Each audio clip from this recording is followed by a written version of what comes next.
Hi everybody, welcome back to the course. Today we're going to look at a new section, and that's section 3, which is all about structuring the essay. In band descriptor terms, this is all about coherence and cohesion. And we're going to begin by looking at cohesive devices and referencing, or how to achieve flow in your writing. Let's begin by asking the question, what are cohesive devices? In the band descriptors, they obviously point them out. They say for band 7 that you need to use accurate and appropriate cohesive devices with not too much overuse or underuse. But what good is that if we don't know what cohesive devices are? So, cohesive devices are the words and phrases which link your sentences and the clauses within your sentences together. They link the ideas between separate sentences and clause together. So really, cohesive devices create flow. I want you to read an extract now from a Model Task 2 essay and mark what you think the cohesive devices are. Identify the cohesive devices I've used in this paragraph. One of the main drawbacks of driving a car is the amount of pollution it causes. This is because the fumes from car exhaust contain chemicals which pollute the atmosphere.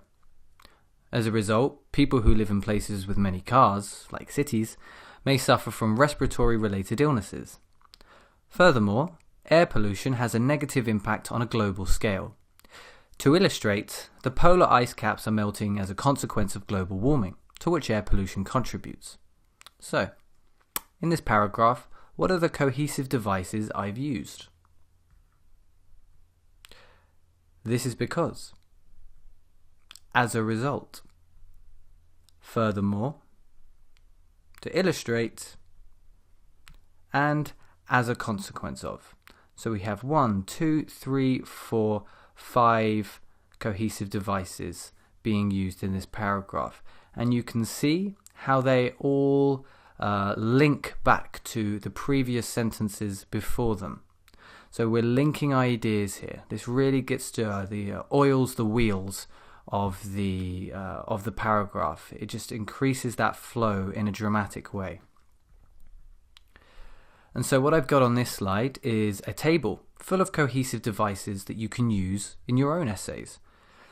We're going to use these cohesive devices, the purposes, such as begin an opinion, describe a result, give a reason, give an example. You're going to use these more than once. So it's important that we have a variety of different cohesive devices so that you don't repeat yourself. It's a very bad idea to write, for example, twice in one paragraph. It's a bad idea to write, for example, twice in one essay. You won't need to. You have a number of different ones here. For example, to illustrate, for instance, to illustrate this point. Okay? So you should never have to repeat a cohesive device. It would be a good idea here to pause the video and to take a screenshot of this table, or perhaps even write it down to help you memorize the devices themselves.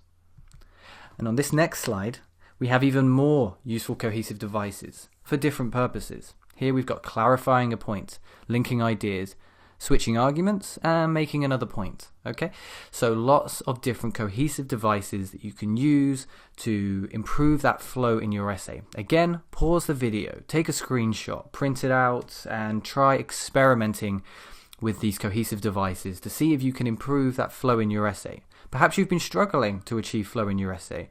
This is how you would remedy that. So let's look at cohesive devices in use.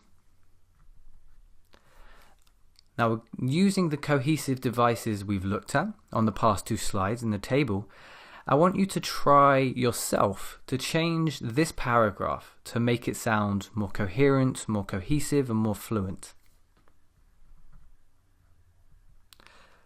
A disadvantage of prisons is their arguably luxurious conditions. Inmates are given televisions to watch, video games to play, and expensive sports facilities to use. This does nothing to deter the criminals from committing crimes once they are released. This pleasant environment requires a great amount of money to be maintained.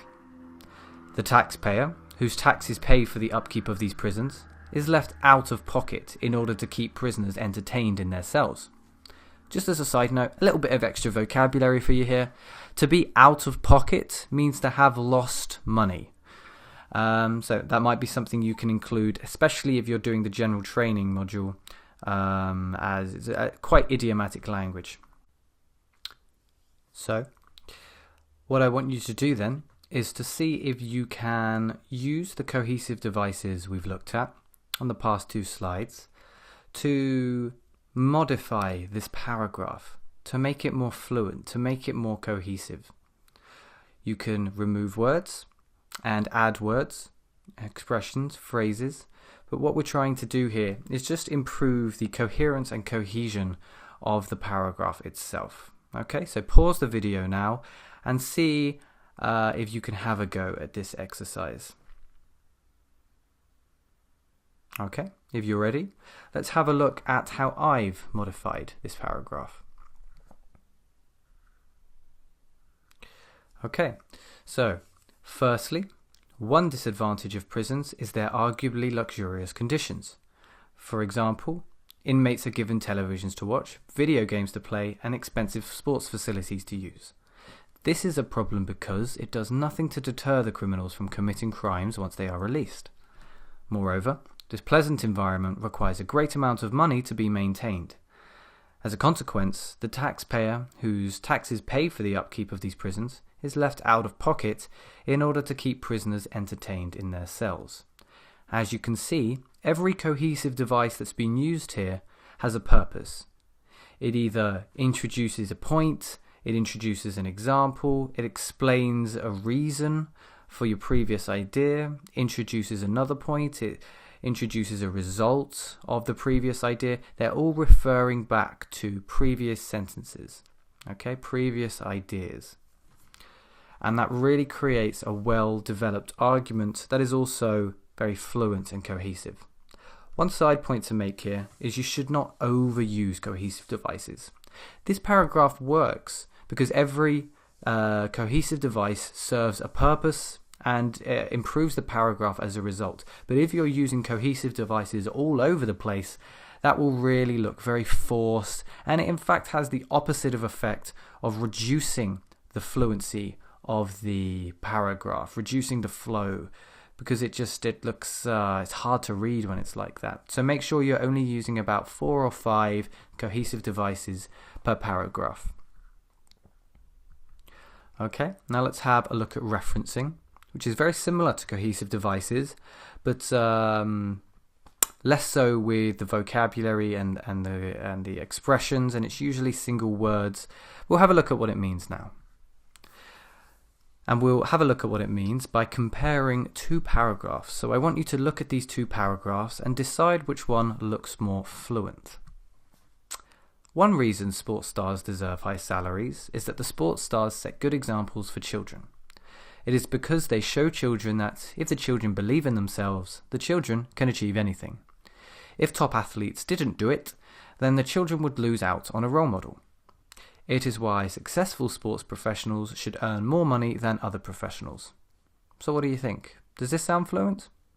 Let's look at the next one. One reason sports stars deserve high salaries is that they set good examples for children. This is because they show children that if they believe in themselves, they can achieve anything. If top athletes didn't encourage this idea, then these children would lose out on a role model. This is why successful sports professionals should earn more money than other professionals.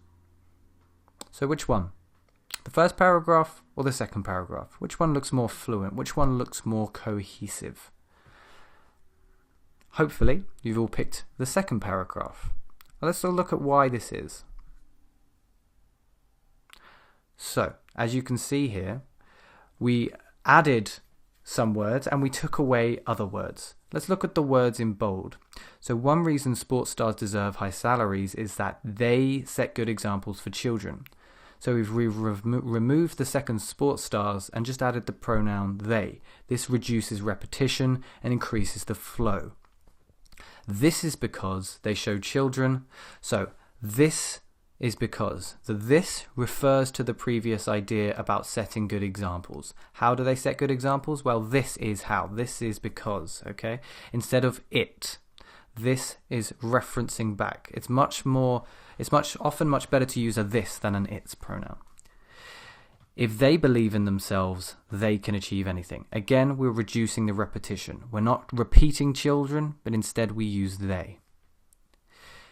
If top athletes didn't encourage this idea, here we've kind of had to modify the entire section. Instead of didn't do it, we've had didn't encourage this idea. But it's necessary because encourage, first of all, is more accurate. It's a better collocation with idea. But the important thing here is looking at the this instead of the it. So this idea, the previous idea that we've just spoken about, we're referencing back again. Then these children which we've spoken about, again referencing, would lose out on a role model. This is why instead of it is why. I'm not going to keep repeating myself. You can see how it works. This is why successful sports professionals should earn more money than other professionals. So now you know a bit more about cohesive devices and referencing. Try experimenting with them. Try seeing if you can use a few more in your essays. If you're struggling with flow, then this is probably the fastest way to remedy that problem.